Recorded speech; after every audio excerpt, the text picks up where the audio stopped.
Good.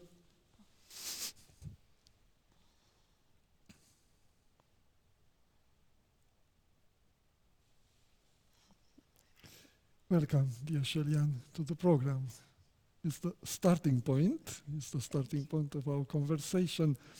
So let's speak about your starting point in life and faith. Share with us some early memories from your childhood, where it was, what kind of a family. Thank you so much for having me. It's such a pleasure. Starting point. My earliest memories. So I grew up. I was born in Mandeville, Jamaica, and I spent all my formative years there. I grew up in a large family. There were 6 of us, so 4 brothers and a sister. And as you can imagine, with 4 brothers, I have a lot of scars to prove the outdoor living that I enjoyed. I see. Playing Not with them. because they treated you Rough. No. I was the princess. I really was the Really? princess. What was your relative position among the brethren? I was the third. The third in the middle. Third. So I have 2 boys ahead of me, and I have 2 boys that follows me, and it was interesting just growing up in such a large family and So you being the felt- only girl for a while.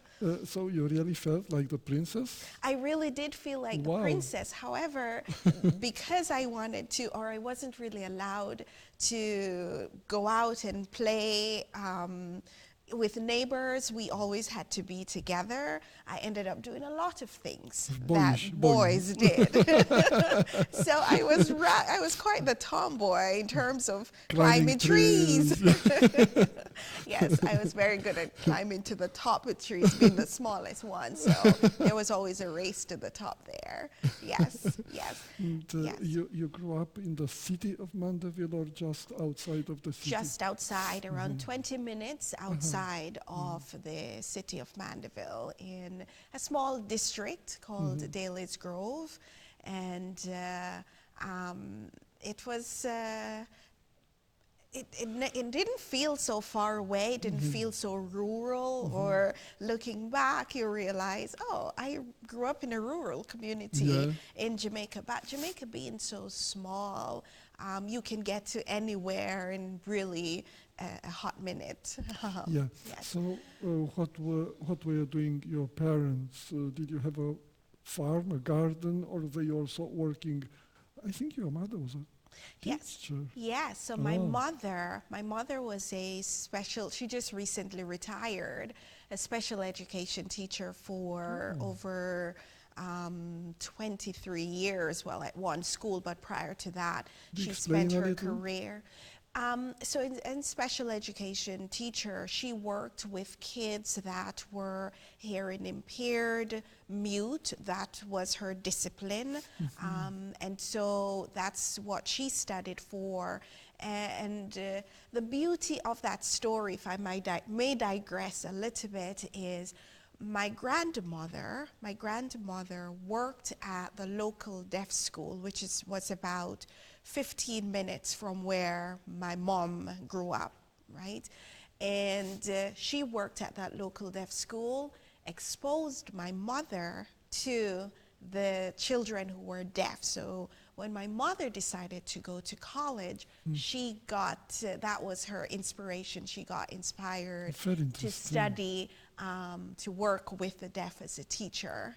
And so where I see a miracle happening is that my mother, my oldest brother, at a very young age, I think he was maybe around, I don't think he was a year old, had what I am calling, my mother never quite remembered what that diagnosis is, but having spent some time in the clinical field, I now understand that she may have had a hearing infection and took him to the local university hospital, and after a procedure, he went deaf. and Both in ears. well, in I think both ears, but more so in one ear. Now he'll hear very loud pops, but the beauty of it was he was able to come into a family that already knew how to manage children who were deaf. And so my brother got exposed in such a way that kids in Jamaica who were born deaf or grew up do not get that exposure. And so, So you he's grew up.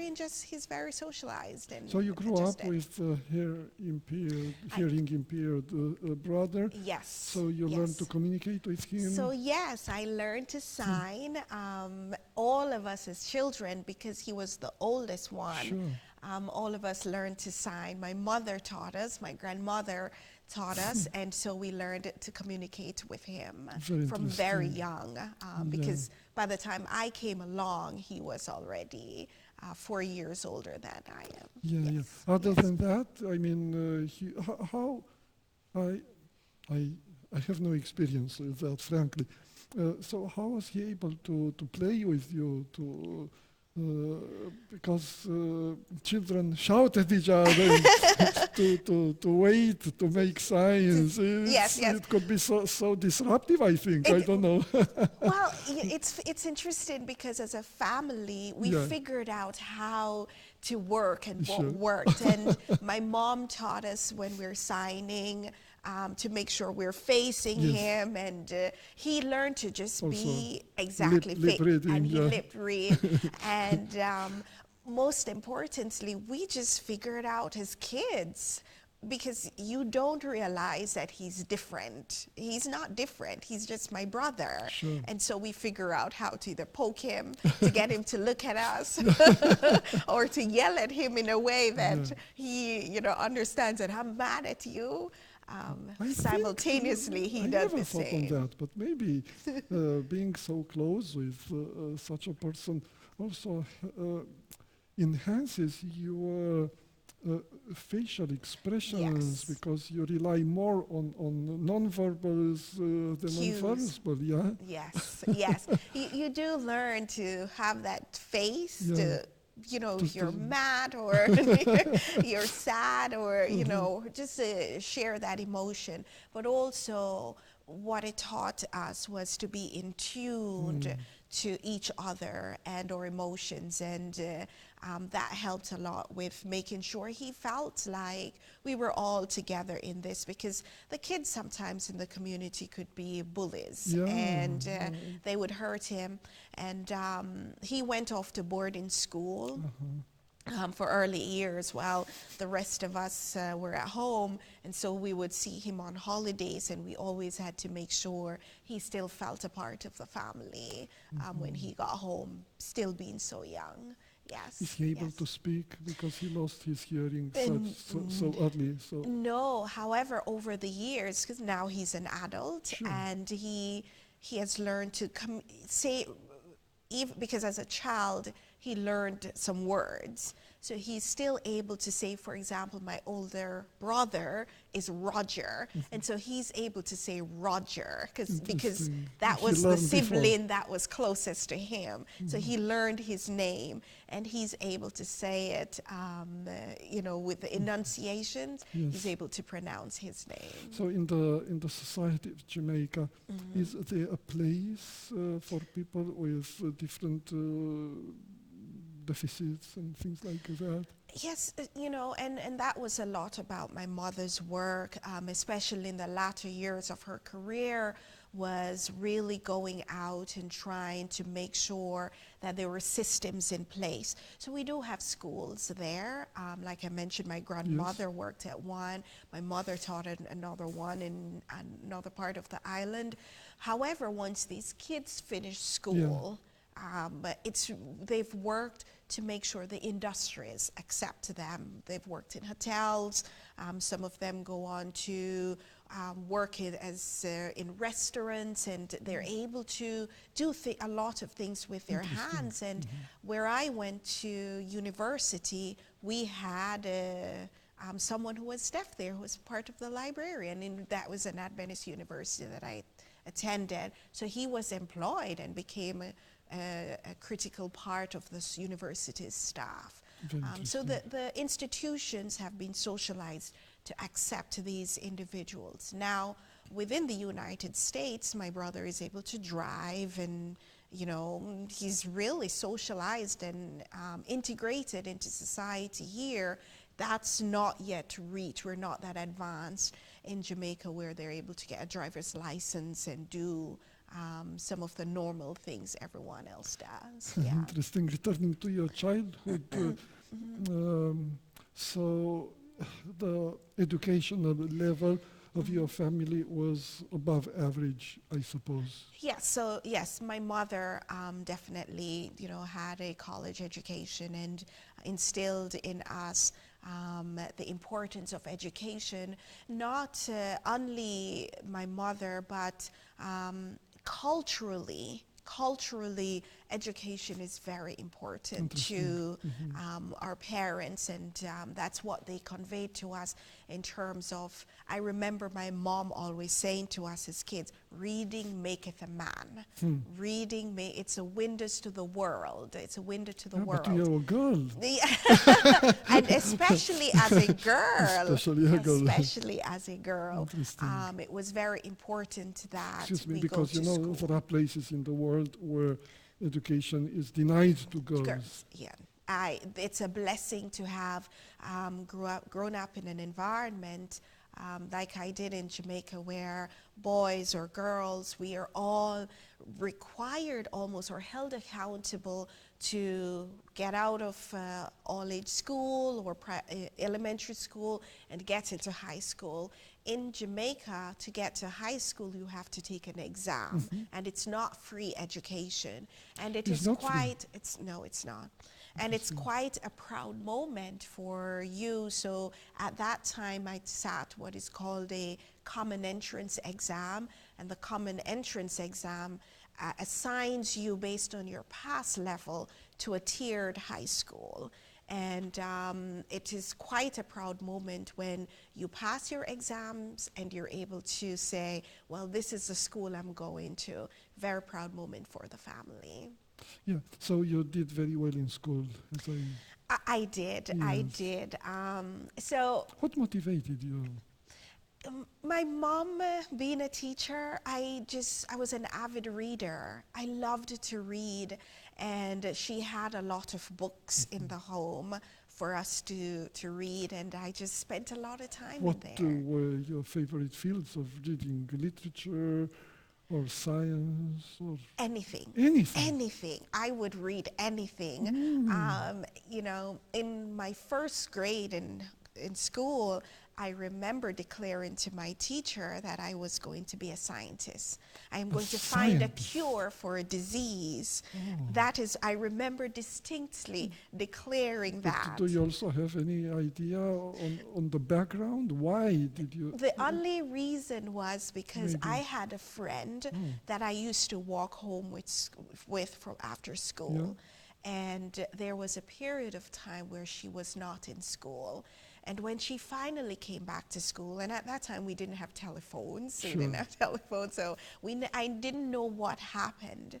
And when she finally got back to school, she was telling the teacher that her mother was sick and the doctors didn't know what was wrong.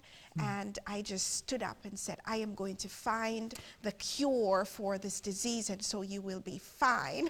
So you made a statement. I made that statement in first grade. I remember distinctly standing at the teacher's desk. What was the reaction?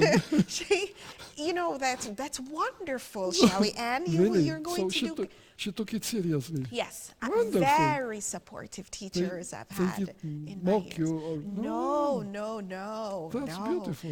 Yes, I've been lucky. I've had some wonderful, blessed, I should say. I've had really wonderful teachers in my life, in my academic career, and that supported me and gave me great guidance. So yes, they didn't mock.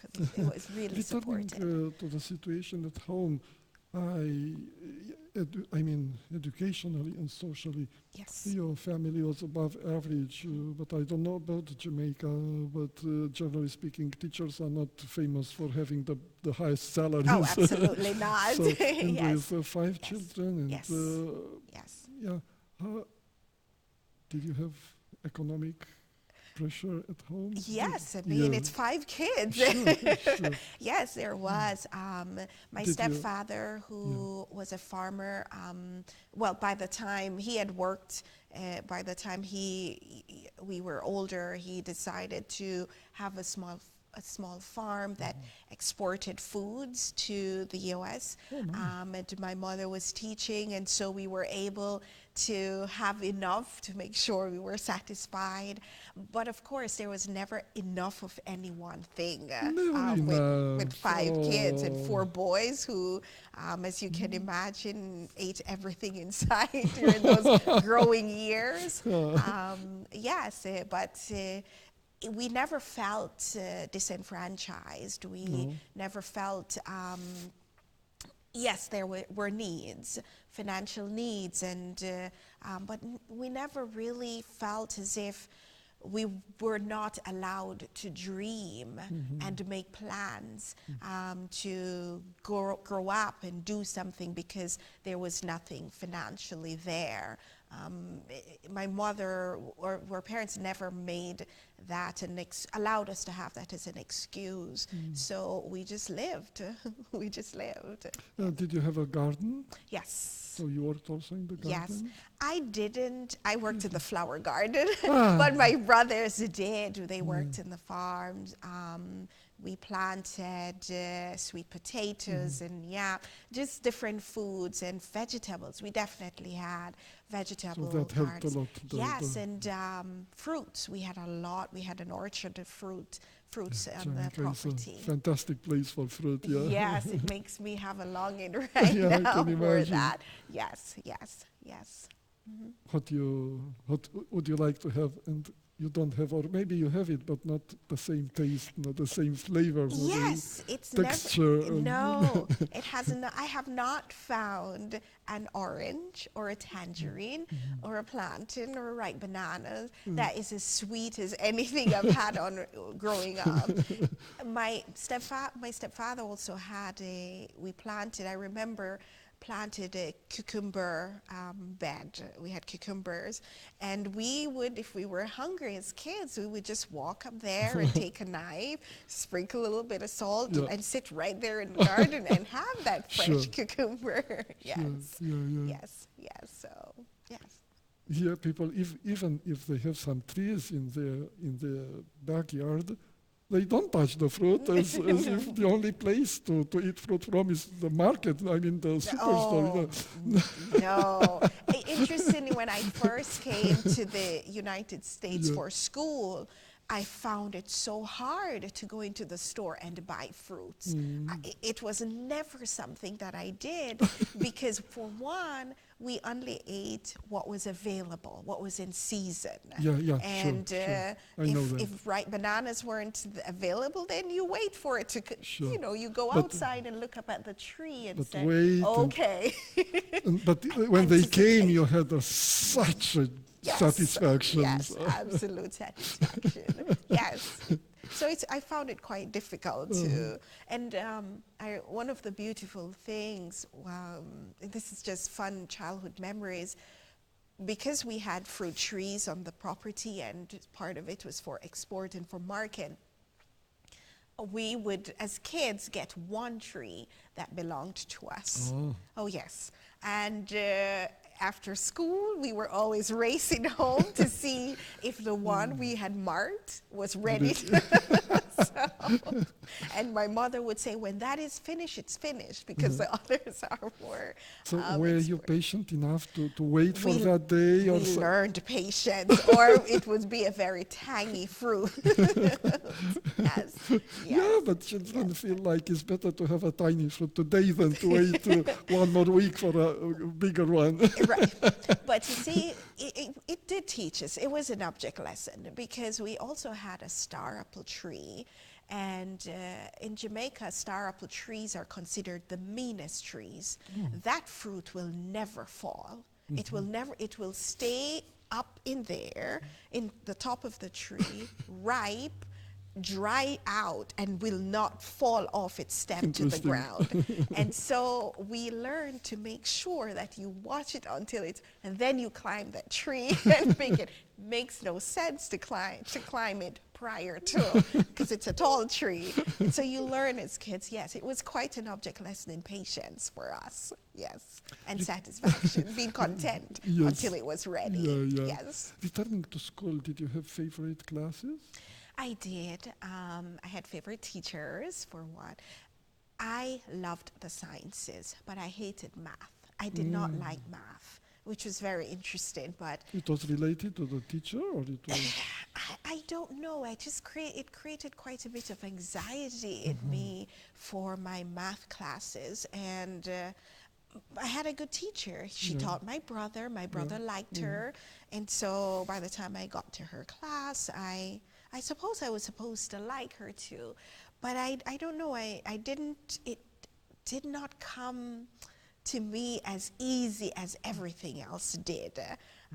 But I loved the sciences, and I learned to do math, and because eventually you needed math there for was every no science. exactly. I had no choice because math and English were the critical subjects for you to get into college or to move on with life. But yes, I loved the sciences. Of course, I declared I was going to find a cure for a disease, so I had no choice. So it was not just something you all of a sudden stand up and made a statement. It was something you kept thinking on. And, Yes. Did you read books on scientists I and did. biographies of?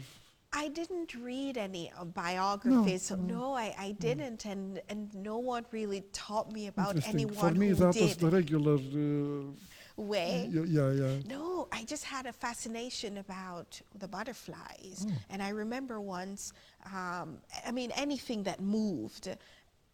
I remember once finding the eggs. Have you ever seen the eggs of the butterfly under a tree, the leaf? Yeah. And I had a microscope, and I would be outside there A microscope? examining. Yes, I had a little little microscope, and I hand also had, and I microscope. had a hand one, Yeah. and I would be there examining Really? things, and that was just my way, a calling, I suppose, of trying to figure out the curiosity. So as a you child. used to have very good grades, but it was not mainly, you were not mainly driven by grades. You have an inner curiosity and interest and passion Yes. to learn new things and to discover and to develop your minds, yeah? Yes, there was a huge curiosity there. There was also a drive from family who would say, you do well in school, you will be able to grow up and get great job. And, so you wanted to do more. And growing up in Jamaica, it was not a far-fetched idea to see a woman in leadership. Yeah. And so I remember I had a neighbor who, they were like surrogate parents to me. His wife, she's a nurse, was a nurse, and he was an accountant, and he had daughters, and one of them went to the high school that I did, and I just wanted to be like her because I heard about her fascinating job. I didn't know what it was, but later I learned it was in insurance. And she would drive and come home and visit. She lived in Kingston. She would come home and visit her parents. And she had this lovely car, and I would hear about her travels, like she would always travel to London and other European countries, and it That's was not fascinating. far-fetched for me to find that a fascinating thing. She went to the high school I did, so You were on the right path? I was on the right path, yes. And the pride that your parents show in you, I wanted that. All of your pride. brothers were also able to make it into the high school and further? No, not all of them. Not all, but some. No, yes, because what my mother allowed us to do was to find what it is that we have our strengths in. And my brothers were, one of my brothers, for example, he's great with his hands and could make things. And so he had, that was what he went after and Wonderful. did. Yes, Rather we than all. pressing him to do something. Oh my, yes. We all were allowed to choose. The only thing she required of us was to present to her a plan. We always needed to have a plan. So she was quite methodical. Yes, very systematic. What is your plan? She would say, and what is the plan A? And I would say, well, for example, I want to go to high school. I will sit my subjects, my CXCs in the sciences, and then I will go to college, and I wanted to be a doctor. And, and she would say, well, and if that doesn't work out? And so she just asked the questions. So you did not get this bright idea that left you feeling as if that was what you must do. It was always on a continuum, remembering that things happened, things doesn't always work out the way they should. And so in our minds, we learn to be flexible in our thoughts and hopes. Yes. Very impressive. Yes. So your mother was a very broad thinking, broad-minded person, and treated, probably many of the things she learned and practiced in her profession, she was also applying in her own family. Absolutely, she did. Yeah.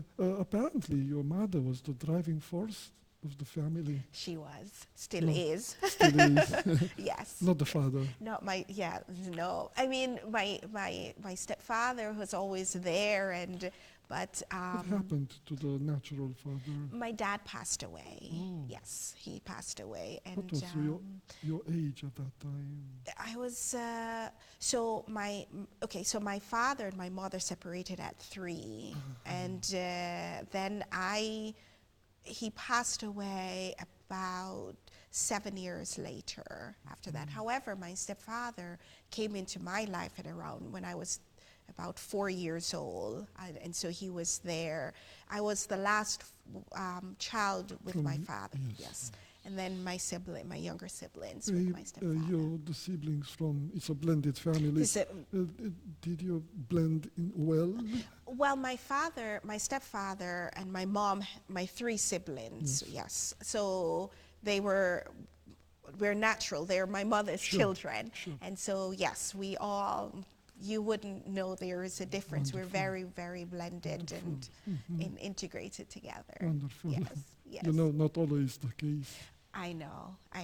No, it's not always the cases. Yes. And even as a child, for me, there was an adjustment of that, not having my biological father there. But my mother, being whom she is, created this home where there was just a sense of oneness and love for each other.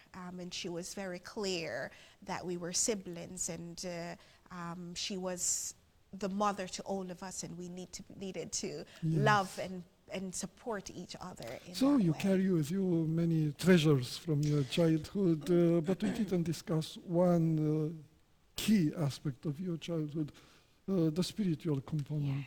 Yes. So I was born Catholic. My mother actually taught in a Catholic school. And so for all 3 of us first children, we would, I recall it was just yesterday, I was sharing with someone that my mother would have her students come to pick us up at school, and we would go to her school with her. So she taught in the Catholic school, and I remember going to the local Catholic church, and I wouldn't say we were strong Catholics.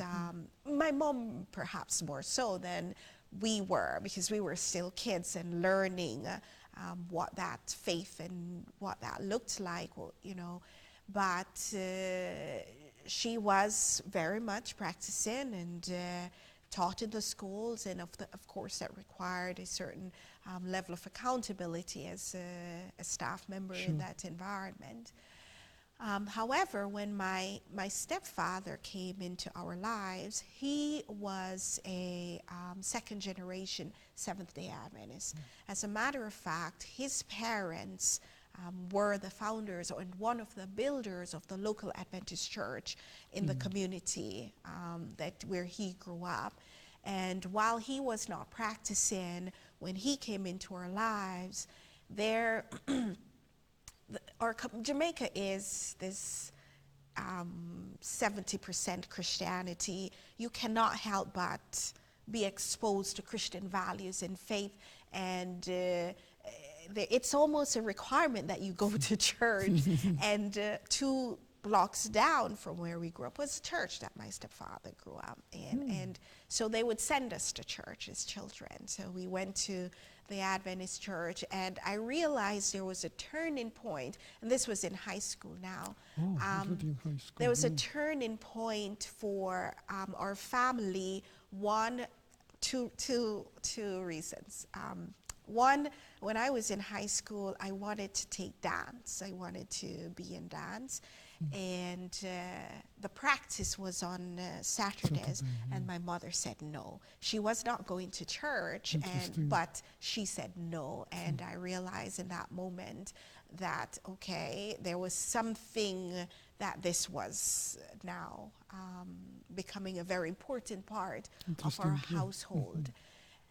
The second thing is, when I realized we really were going to go to church on Sabbath, keep in mind, we were not really practicing Adventists. So my mom and my stepfather, they would send us as kids to church, and they would come and see us on 13 Sabbaths, because on 13 Sabbath, all the kids, we learned our memory verses, and we took over church. So she would be there on Children's Day and on 13 Sabbaths.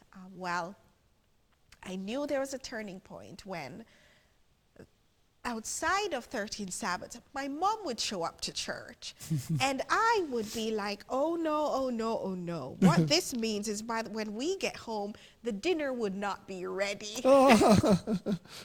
Because now we got to go home and prepare the meal after church. And we were like, oh my goodness, we're going to leave church and we're going to be so hungry. And because we're used to having our mom at home when we get home after church and dinner is ready. So that was my childlike fountain moment.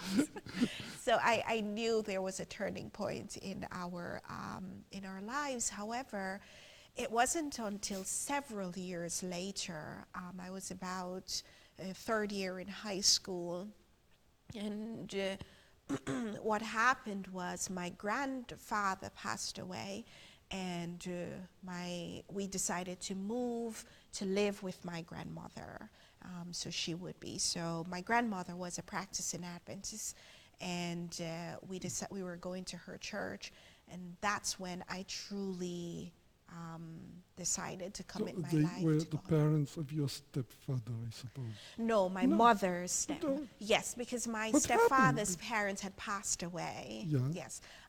But the parents of your mother were Adventists, and your mother... So they were not. They accepted the faith later. Interesting. Yes. So it happened in different places, and leading you along the way. Yeah. Leading us along the way, yes. And so by that time I was in, and maybe it was about 3 years into high school. And I remember I was in junior class and studying my junior Sabbath school book and learning about God and just how interested. I remember Anonymity, it was Jesus plus education equals success. I distinctly remember that in the Sabbath school lesson. And here it was that my mother was encouraging having a good educational and academic background and supportive of that. And here it was at church, I was learning about Jesus, and I'm like, between the both of them, I am going to be successful just from understanding that. And I got more exposed and decided to commit myself to God and got baptized. About that time? About that time, yes. What about your siblings?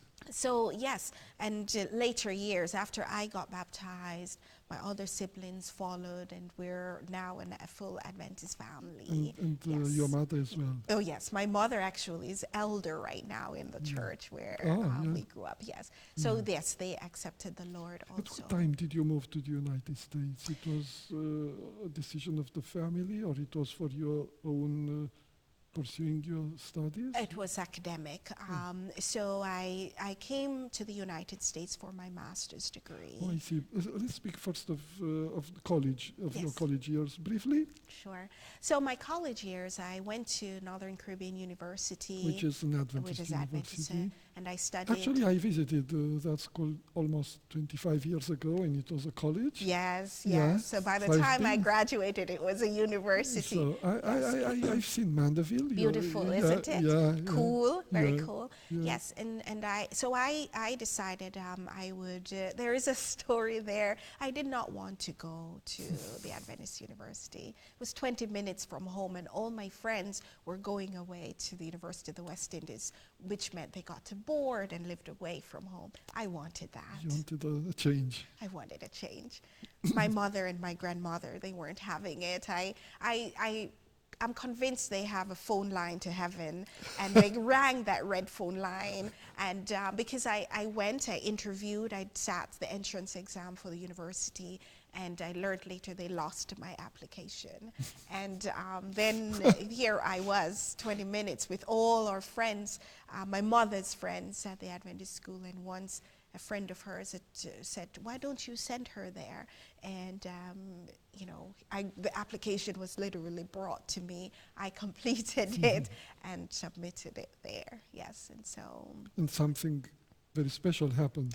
Yes, so I financially, of course, It was very expensive. It was very expensive, and I think that was another reason in the back of my mind Not to want to go there, because it was costly. But God would so have it, and what I did the summer before I was to start college, I decided I would work. And I was working in the post office, and one day Mrs. Daly, she's a beautiful lady, she said to me, you need to go and talk. I was applying for the medical technology program, and she said, why don't you go and talk with the chair or one of the lead professors. I can't recall if he was chair there, but I went in and sat with him, and I learned about the government of Jamaica offering 2 scholarships, one to, for the first time, one to a student that is just about to start the medical technology program. So they were offering that, and then one to someone who was already in the program. And he told me about that, and I was able to go in, apply, and interviewed for it, and won that scholarship. Wow. It was 4 full years.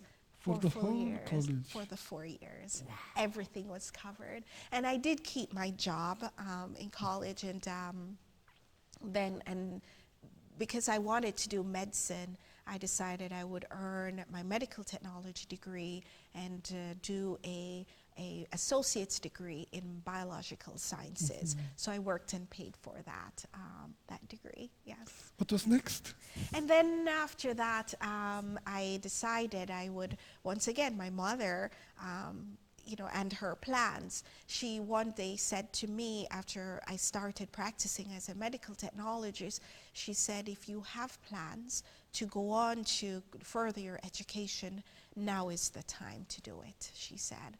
She said, do not believe that you will begin to work and earn enough money to then move on. She said, step out in faith, and so, because in my mind I was thinking I would work and then go back. She said, life is going to happen. You're going to start earning some money and think it's a lot of money, but in 5 years it won't be a lot of money. That was very interesting, and also very, how to say, selfless, because she helped you through getting a college degree, and maybe, almost everyone other would have said, now it's time to reap something, but no. she was very selfless. Very, very selfless. I could talk for days about my mother, but I mean our parents on a whole. But as siblings, we have very, very selfless parents. There was never a feeling that, okay, now I've got to do something to pay you back. It was always this encouragement to go on and to be the best that you can be in anything that you're doing. And so I decided, once again, financially, I was like, there is absolutely no way that I would be able to come to the US and show proof to the government as an international student that at that time I had $25,000 to come to graduate school. And the area of study that I wanted to do was cytology.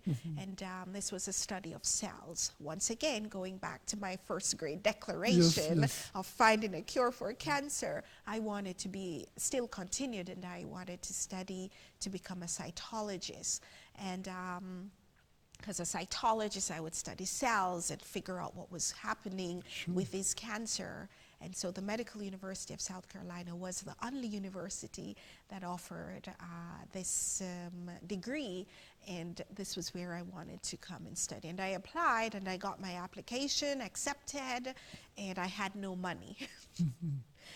But once again, faith and prayer, I was able to win another scholarship, a Rotary Ambassadorial Scholarship, and I came to the U.S. as an ambassador for Rotary International to study. You had been involved with the Rotary? Yes, in college I got exposed to Rotary. Rotary is a service club, and what they do is all about trying to build communities and strengthen people. It's bringing business communities together to change the environment in which they live, and they reach out to those who are disenfranchised. And it's really a service club. The motto, service above self, spoke to me, and I wanted to be part of that entity. And so I started a Rotaract club in Jamaica at my university.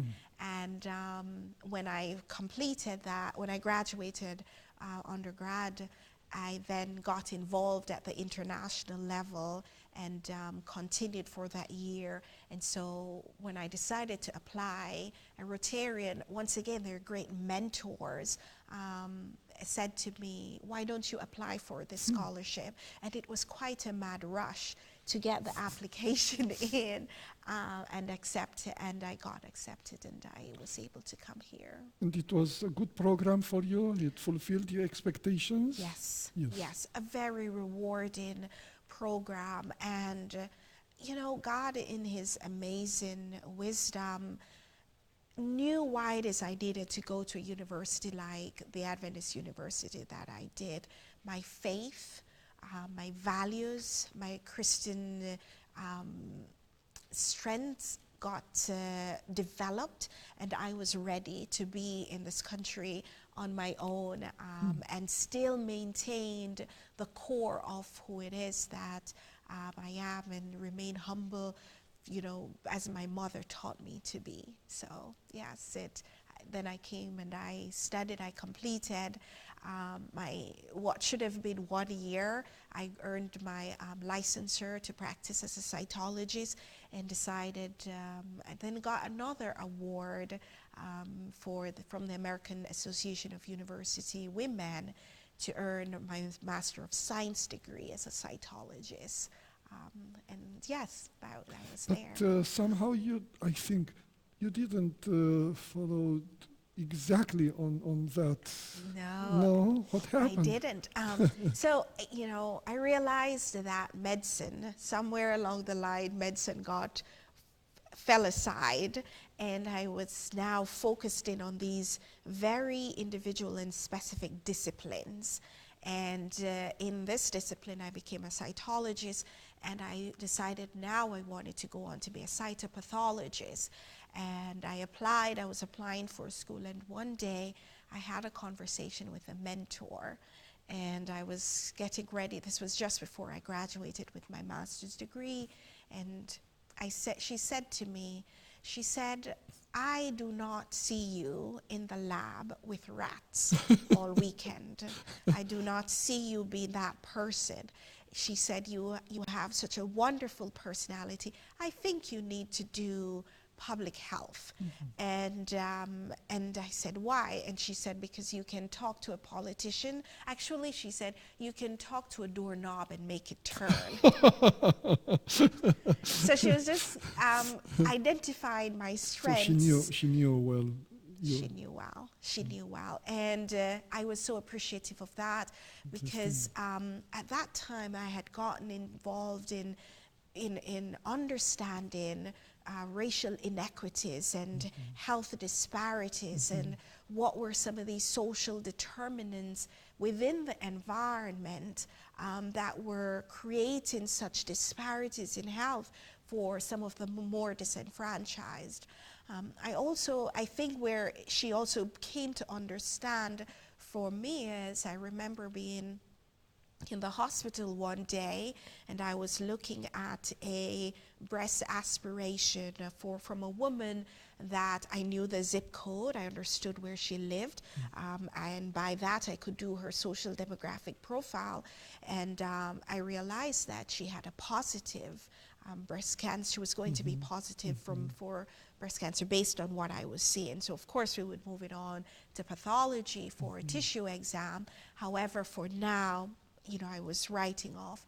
And I remember going to her and just complaining, and I said, okay, so look at this woman. Now she has this, she's going to be positive for breast cancer. Who is going to teach her and let her know what is it that is available to her to get the care that she needs? What is her health education? How will she know what to do?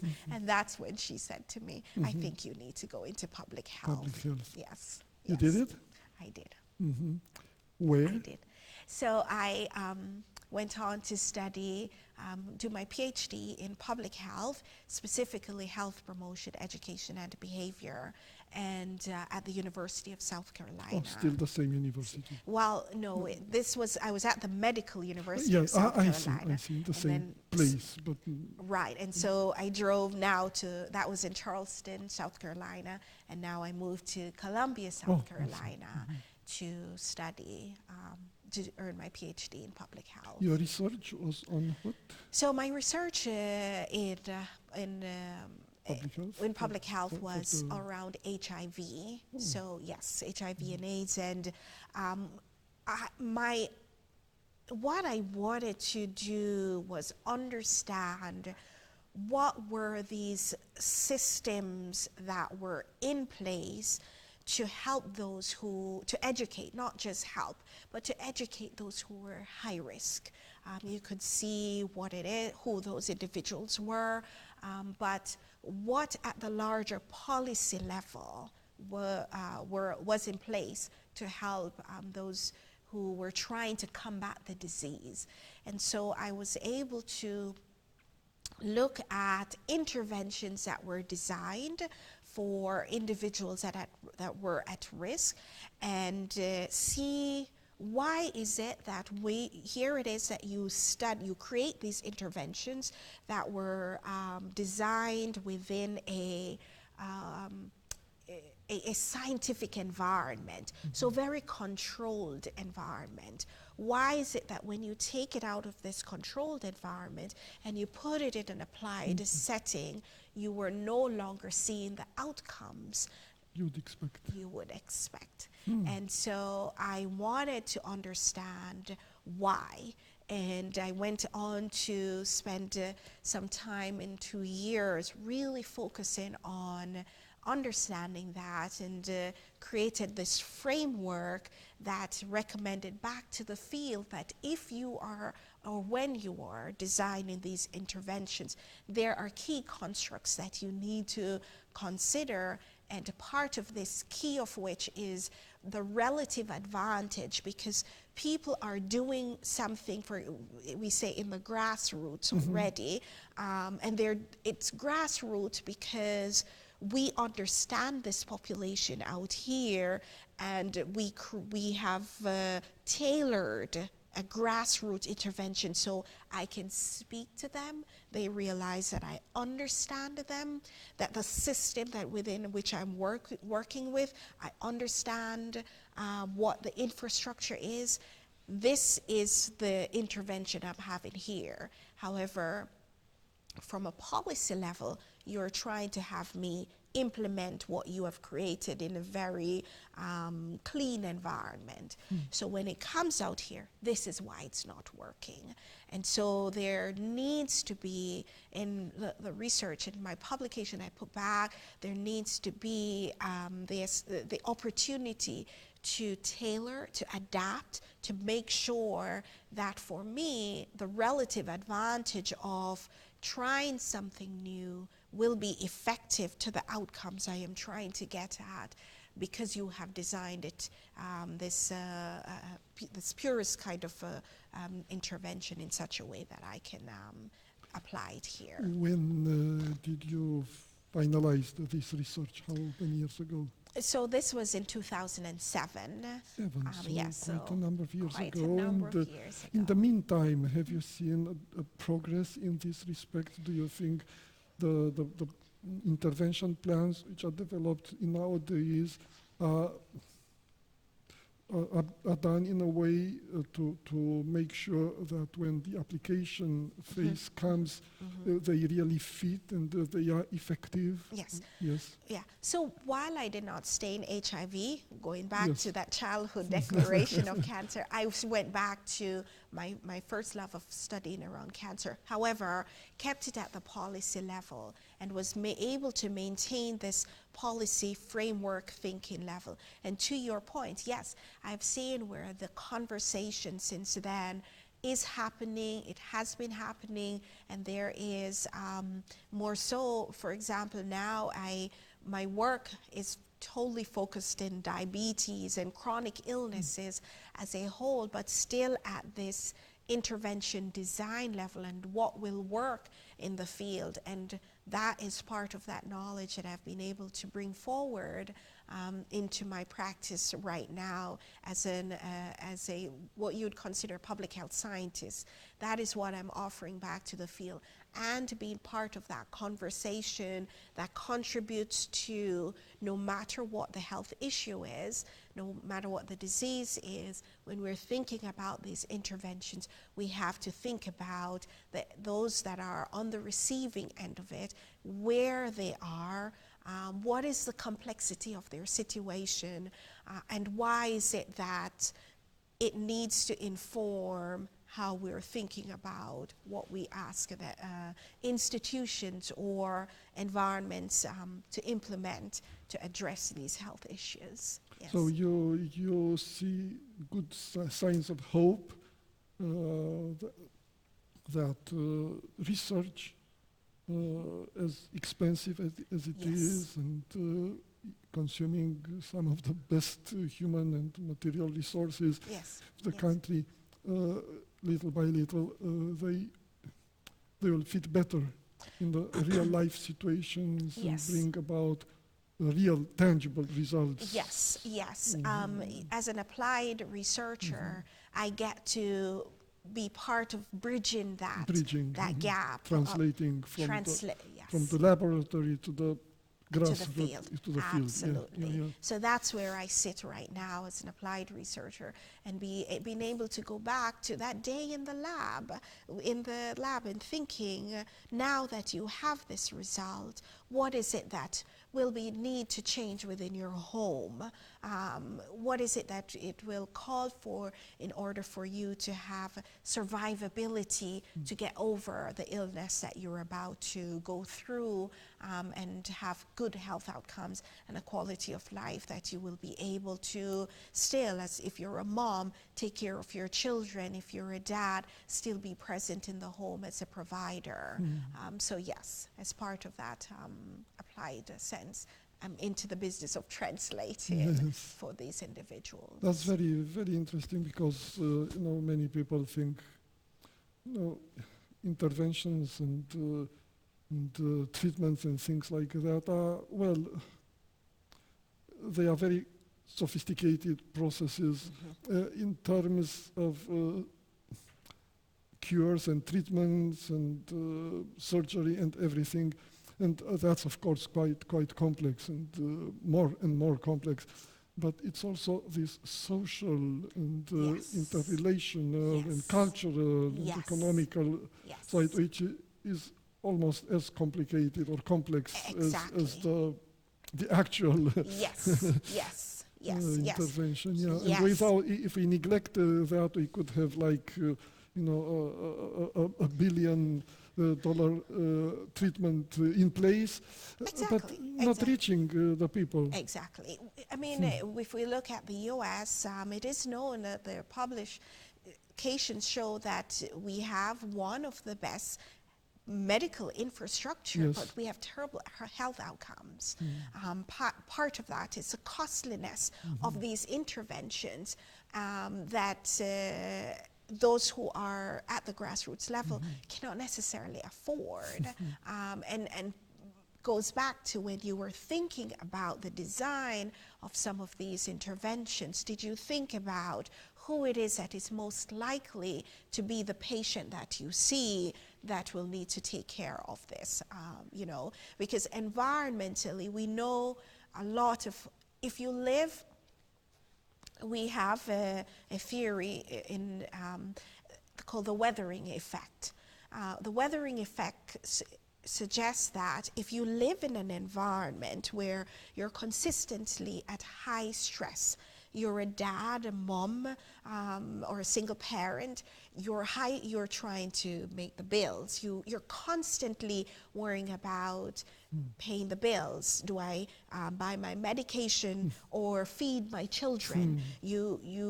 How do I get to work? How do I get a better job? If you're constantly in this high level stressed environment, that cortisol that is already all building up puts you at high risk for chronic illnesses. So if environmentally you're not considering what are these determinants out here for these individuals, and that is not changing, if their social economic outlook is not changing, if the forecast for their health is already that I am predisposed to these chronic illnesses, then you set yourself up for health outcomes that are they're negative at the end of the day, and then you can't afford the medication, what the health system is offering you out there. That was a fascinating discussion, but it's also the starting point for the next conversation. Yes. Thank you very much, and see you soon again. Thank you. Thank you. Thank you.